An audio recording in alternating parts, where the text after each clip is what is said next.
पहले मैं सोचती थी भगवान इन बेकदरों को सब कुछ दे कैसे देता है, मतलब भगवान इतनी बड़ी गलती करता कैसे है। भगवान तो भगवान है, उनसे ऐसी बड़ी गलतियाँ कैसे हो जाती है कि जिनको कदर ही नहीं है उनको सब कुछ दे रखा है। रिश्ते भी, नाते भी, उनको धन दौलत सब कुछ दे रखी है, ऐशो आराम, और उनको बिल्कुल भी कदर नहीं उन चीज़ों की। और जिनको कदर है उनके ना रिश्ते ठीक होते हैं, ना उनके पास इतने पैसे होते हैं, ना उनके पास ऐसा घर गाड़ी बंगला होता है।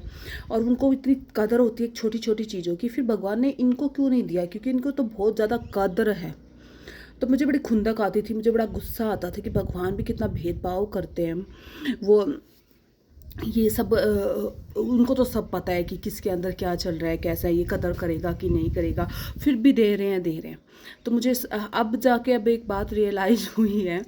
और मुझे ना अब ना मुझे गुस्सा नहीं आता, मुझे इरिटेशन नहीं होती, मुझे खुंदक नहीं उठती। अब मुझे ना हंसी आती है और दया आती है ऐसे लोगों पर जिनको ईश्वर ने सब कुछ दे रखा है, सब कुछ माला माल है पर खुश नहीं है, अपनी चालाकियाँ नहीं छोड़ रहे हैं, अपने विक्टिम बेचारापन नहीं छोड़ रहे कि बेचारे बनते फिरते हैं। और मतलब ऐसे दिखाते हैं कि हम तो, हमारे पास तो कुछ नहीं है, हम तो बहुत बेचारे हैं, और सब कुछ है।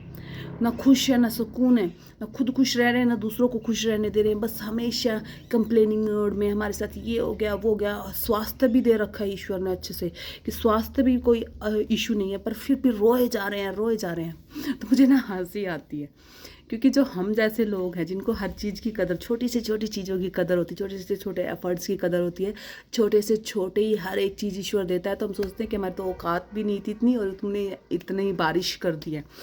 तो ऐसा होता है। तो जो हम जैसे लोग हैं ना, नरक में भी स्वर्ग ढूंढ लेते हैं, और ऐसे लोग जो स्वर्ग में भी नरक देखते हैं। तो ना मुझे अब उन पे हंसी आती है, क्योंकि हमें ईश्वर कह रहा है कि तुम देखो इनको सब कुछ दे रखा है मैंने, फिर भी रो रहे हैं। मैं तुम्हें खुद को देना चाहता हूँ और तुम सोचते हो कि इनको कदर नहीं, इनको क्यों मिला हुआ है। तो इसलिए तुम्हें कम दिया गया, तुम्हें कदर है, तुम उसमें भी खुश रह लोगे। मुझे पता है कि तुम्हें कम दिया है, तुम उसमें भी बहुत ज़्यादा खुश रह लोगे। इनको बहुत दिया है तब भी ये खुश नहीं रह पाएंगे। और मैं तुम्हारे साथ खड़ा हूँ, मैं खुद को तुम्हें देना चाहता हूँ। तो मुझे ना इन पे देख के ना अब हंसी आती है और दया आती है कि देखो बेचारे कैसे हैं यार, सब कुछ मिला हुआ फिर भी रोए जा रहे हैं, रोए जा रहे हैं, रोए जा रहे हैं। तो वो बेवकूफ़ नहीं है, उसमें सब समझ है। वो ईश्वर ईश्वर ही हैं, उन्हें पता है कि किसको मेरे करीब रखना है और किसको इन सब चीज़ों में उलझा के रखना है। उन्हें अंदर से पता है कि किसकी नीयत अच्छी है और किसका नेक दिल है, तो वो उसी हिसाब से बांट रहा होता है। और हमें लगता है कि इनको क्यों मिला हुआ है। उनको वो खोखली चीज़ें ही देता है, जो जो खोखली चीज़ें ही लेकर खुश हैं। हमें ईश्वर मिलेगा।